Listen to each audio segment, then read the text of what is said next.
A while ago I posted a video about how I now use MFreeFormPhase for the creation of my basslines. In the comments of that video somebody speculated that it would also be a good sound design tool for any other kind of sound.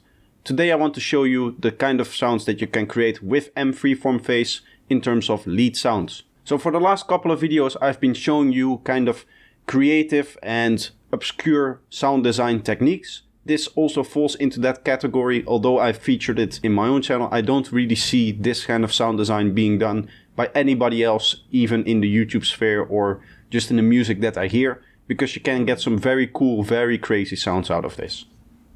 So here we have a standard boring lead sound. Kind of a very standard sequence for psytrance. Let's now play with MFreeFormPhase to show you what kind of sounds you can get out of this.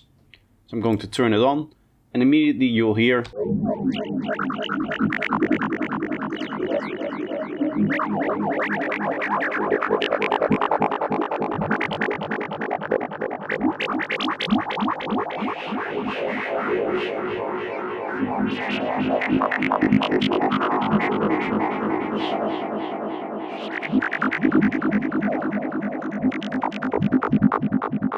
we're getting all kinds of crazy sounds out of this individual plugin right here. And this is just one of the settings. This is just the sign settings that I'm using.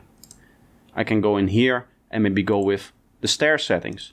This is a different setting that will create these little stairs in here.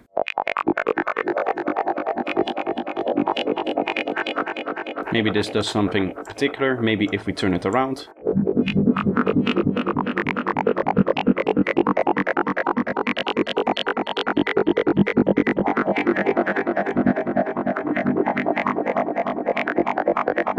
You can hear it adds a little bit of texture. This particular shape does not seem to do as much as the sine shape that we have before.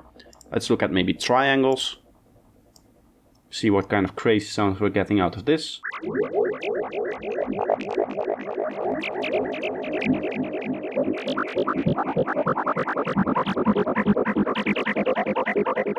The low quality also helps because it shortens the FFT window that is being used within the internal processing right here. The FFT window, you can see that kind of as the quality for all of the different filtering applications that are being done here. All of the phase adjustments that you see here are achieved through all-pass filters, and obviously those filters have some kind of FFT window when they're digitally implemented. So the quality setting really is the FFT window that you're using within the internal processing of this particular plugin. Now you can see that it becomes very, very interesting, the kind of sounds that you can create out of this individual plugin here. What I would say is that it's maybe a little bit better if we introduce some extra high-end before we go into this plugin. So for that, I'm quickly going to add a redux to this sound. I want to set this to around, let's say 10K-ish, 11K, let's go like that.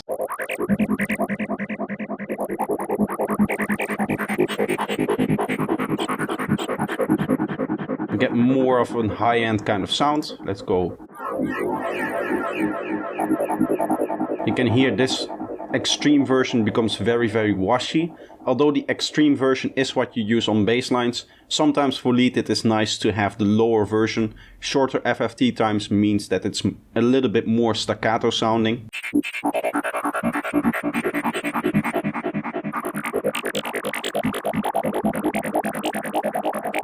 You can also hear that we're getting some crazy clicky sounds out of this single line down or the single line up.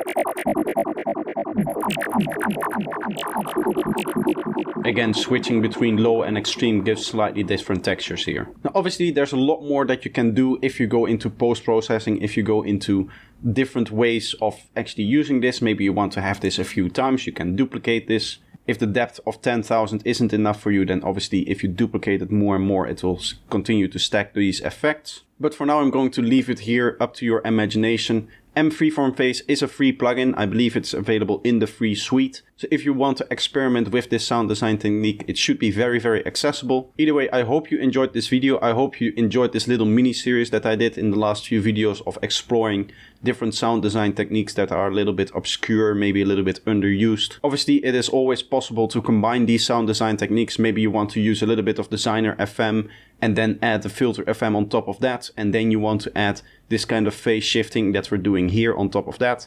That's all very cool to combine these techniques like that. So if you haven't seen the last few videos where I talked about all of these different sound design techniques, then definitely go ahead and take a look at them. They're very, very interesting as well, just like this one, hopefully. That being said though, if you enjoyed this video, you can let me know by leaving a like. If you're new here and you want to see more of what I do, then make sure that you're subscribed to the channel. You can also turn on bell notifications to get notified by YouTube whenever I upload something. But that's going to be the video. Again, I hope you enjoyed and I hope to see you in the next one. Bye bye.